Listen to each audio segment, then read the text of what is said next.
കഴിഞ്ഞില്ല. നിങ്ങൾക്കറിയോ, നമ്മളൊക്കെ മുശ്രിക്കും കാഫിറുമാക്കിയ മുജാഹിദുകൾ ഇപ്പൊ ചെയ്തുകൊണ്ടിരിക്കുന്നത് എന്താണെന്ന് വെച്ചാല് നിങ്ങൾ ഓർക്കണം. എന്താ?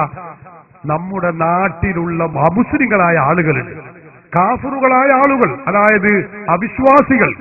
അവർക്കും അറിയാം അവർ മുസ്ലിങ്ങളല്ല. ഉദാഹരണം പറയാ, നമ്മുടെ നാട്ടിലെ ബാലൻ, രാമൻ, ജോസഫ്, ഇവരൊക്കെ അമുസ്ലിങ്ങളാണെന്ന് അവർക്കും അറിയാം, നമുക്കും അറിയാം. അത് ആർക്കും സംശയമില്ല. എന്നാൽ നിങ്ങൾക്കറിയോ, മുജാഹിദ് മൗലവി പറയുന്നത് എന്താണെന്നറിയോ?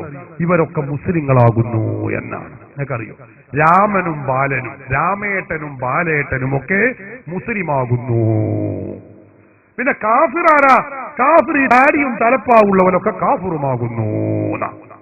ഞാൻ വെറുതെ പറയല്ല, മുജാഹിദ് മൗലവി പറയുന്നത് നിങ്ങൾ കേട്ടോളൂ. അയാളെ കൊണ്ട് ഞാൻ പറയിപ്പിച്ചേരാം. പറയട്ടെ അയാൾ.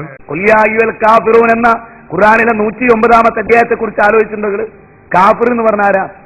നമ്മൾ സാധാരണ മനസ്സിലാക്കുന്നത് മീമോ കാഫോ എന്ന് ചോദിക്കും. നമ്മൾ മീമോ കാഫോ, സത്യത്തിൽ ചോദിക്കുന്നവനായിരിക്കും കാഫ്, മറ്റോ മീമോ ആയിരിക്കും.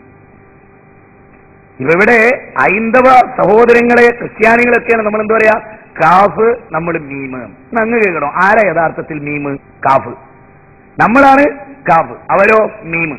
നമ്മളാണ് കാഫ്, അവരോ മീമ്. അതെന്താ അങ്ങനെ?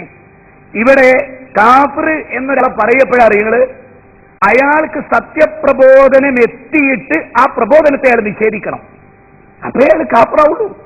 ഇവിടുത്തെ ബാലേട്ടനോ രാമേട്ടനോ കാഫിറാവില്ലാന്ന്. ഇവിടുത്തെ ബാലേട്ടനോ രാമേട്ടനോ കാഫിറാവില്ലാന്ന്. അതെന്തുകൊണ്ട്? ഒരു പുതിയ വിവരമായിട്ട് നിങ്ങൾ മനസ്സിലാക്കണ്ട, അബദ്ധമായിട്ട് നിങ്ങൾ മനസ്സിലാക്കണ്ട, യാഥാർത്ഥ്യമാണ്. ഇയാള് പറഞ്ഞു രാമനും ബാലനും ഒക്കെ കാഫിറല്ല എന്ന് പറഞ്ഞപ്പോ മുജാഹിദുകളോടാണെന്ന് പറഞ്ഞത്. അവരിങ്ങനെ തുറച്ചു നോക്കി, എന്താ ഇയാൾ ഈ പറയണത്? റബ്ബേ, രാമനും ബാലനൊന്നും മുസ്ലിം അല്ല, കാഫിറല്ല, മുസ്ലിം ആകുന്നു എന്ന് കാര്യം പറഞ്ഞപ്പോ ഇവർ തുറച്ചു നോക്കുകയാണ്. അപ്പൊ ഇയാള് പറയാ, ഇതൊരു അബദ്ധമായിട്ട് നിങ്ങൾ മനസ്സിലാക്കണ്ട, ഇത് ഇന്റെയൊക്കെ തെറ്റ് പറ്റിയതെന്ന് നിങ്ങൾ കരുതണ്ട, ഒരു പുതിയ വിവരമല്ല, ഞങ്ങളിപ്പോ മൗലിമാര് യോഗം കൂടി തീരുമാനിച്ചിട്ട് ഇത് പറയാൻ വേണ്ടി ഇന്നെ വിട്ടതാണെന്നുള്ളപ്പോൾ അയാൾ ഈ പറഞ്ഞതിന്റെ അർത്ഥം ഇത് അബദ്ധമൊന്നുമല്ല, യാഥാർത്ഥ്യമാണ് എന്നാ പറയുന്നത്. കേട്ടോളൂ, അയാളെന്നെ പറയട്ടെ. ആരെ കാഫിറാവുള്ളൂ എന്നറിയോ? സത്യദീൻ പ്രവാചകന്മാരെത്തിച്ചു കൊടുത്ത് അവരുടെ കാതുകളിൽ തൗഹീദ് എത്തിച്ചതിന് ശേഷം അവർ അതിനെ നിഷേധിക്കുമ്പോഴാണ് ഒരാൾ കാഫിറായി തീരുക. മനസ്സിലായോ? അള്ളല്ലാതെ ആരാധനക്കറിയില്ല എന്ന് ഖുർആനിന്റെ ആയത്ത് കൊണ്ട് ഓതി തെളിയിക്കുക. ഉസ്താദ് വരെ അള്ളല്ലാത്തവരെ ആരാധിക്കുക. നാം മനസ്സിലാക്കണം, ഇതാണ് കാഫ്. ഏത്? ഇതാണ് കാഫ്. ഈ താടിയും തലപ്പാവുള്ള ആളാണ് കാഫ്. ഇതാണ് കാഫ്. ഈ താടിയും തലപ്പാവുള്ള ആളാണ് കാഫ്. ഇതാണ് കാഫ്. ഈ താടിയും തലപ്പാവുള്ള ആളാണ് കാഫ്.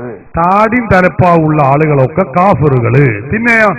പിന്നെയോ ബാലനും രാമനും ഒക്കെ മുസ്ലിമുമാകുന്നു. എങ്ങനെയുണ്ട് മതം? മുജാഹിദിന്റെ തൗഹീദാണ് ഇപ്പൊ നമ്മൾ ഈ കേൾക്കുന്നത്.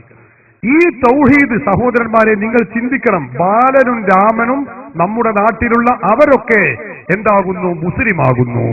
താടിയും തലപ്പാവും വെച്ച ഉസ്താദുമാർ, പണ്ഡിതന്മാർ, അവരൊക്കെ കാഫിറുകളുമാകുന്നു. എങ്ങനെയുണ്ട്? ഇത് അബദ്ധത്തിൽ പറഞ്ഞു പോയതല്ല. ഇനി മറ്റൊരു സ്ഥലത്ത് അയാൾ പറയുന്നത് കേട്ടോളൂ. അയാൾ പറയുന്നതാണ് യഥാർത്ഥ മുസ്ലിം ബാലനും രാമനുമാണ്. കേട്ടോളൂ, അയാൾ പറയട്ടെ. യഥാർത്ഥത്തിൽ ദൈവമേ രക്ഷിക്കണേ എന്ന് പറഞ്ഞ ബാലേട്ടനാണ് യഥാർത്ഥ മുസ്ലിം. മൊയ്തീൻ ശൈഖേ രക്ഷിക്കണേ എന്ന് പറഞ്ഞവനാണ് കാഫിർ. ദൈവമേ രക്ഷിക്കണേ എന്ന് പറഞ്ഞ ബാലേട്ടനാണ് യഥാർത്ഥ മുസ്ലിം. മൊയ്തീൻ ശൈഖേ രക്ഷിക്കണേ എന്ന് പറഞ്ഞവനാണ് കാഫിർ. കണ്ടോ? മുഹയ്യദ്ദീൻ ശൈഖേ രക്ഷിക്കണേ എന്ന് പറഞ്ഞ ആള് കാഫിറാണ്. അതേ അവസരത്തിൽ ഒരു ബാലൻ അദ്ദേഹം എന്തു ചെയ്തു? ഒരിക്കൽ ദൈവമേ രക്ഷിക്കണേ എന്ന് പറഞ്ഞു. അയാൾ നടന്നു പോവുമായിരുന്നു, കാല് വെച്ചു കുത്തി കല്ലിൽ, അപ്പൊ മുറിവായി. അപ്പൊ അയാൾ അറിയാതെ ദൈവമേ രക്ഷിക്കണേ എന്നാണ് പറഞ്ഞാൽ അയാൾ യഥാർത്ഥ മുസ്ലിമാണ്. എങ്ങനെയുണ്ട്? ഇതാ മുജാഹിദ് തൗഹീദ്. സഹോദരന്മാരെ, നിങ്ങളൊന്ന് ചിന്തിക്കുക. ഒരു 1ാം ക്ലാസ്സിൽ മദ്രസയിൽ പോകുന്ന കുട്ടികൾ ഇത് പറയും. ഇവരുടെ പ്രാമാണികമായ ഇവരുടെ വിവരം എത്രയുണ്ട് നിങ്ങൾ അളക്കണം. ഇവർ പറയുന്ന മതം ഏതാണ് നമുക്കറിയുന്നില്ല. നിങ്ങൾ ചിന്തിക്കണം സഹോദരന്മാരെ. ഇതാണ് ഞങ്ങൾ പറയുന്നത്. ഈ ആശയത്തിൽ ജീവിച്ച് മരിക്കണമെന്ന് ആരെങ്കിലും ആഗ്രഹിക്കുന്നുണ്ടോ? അവർക്ക് മുജാഹിദാവാം, ഒരു കുഴപ്പമില്ല. ഓന് മുജാഹിദാകാം, ജമാഅത്താകാം, ഖാദിയാനിയാകാം, എല്ലാം ആകാം. പക്ഷെ ഞങ്ങൾക്ക് പറയാനുള്ളത് ഇതൊക്കെയാണ് മുജാഹിദ് എന്ന് നിങ്ങൾ മനസ്സിലാക്കിയിട്ട് പിന്നെ നിങ്ങൾ മുജാഹിദാകുകയോ ഖാദിയാനിയാകുകയോ എന്താ ചെയ്യിക്കോളെ. ഇത് പറയാനാണ് നമ്മുടെ പ്രവർത്തകർ ഇവിടെ സംഘടിപ്പിച്ചിട്ടുള്ളത്.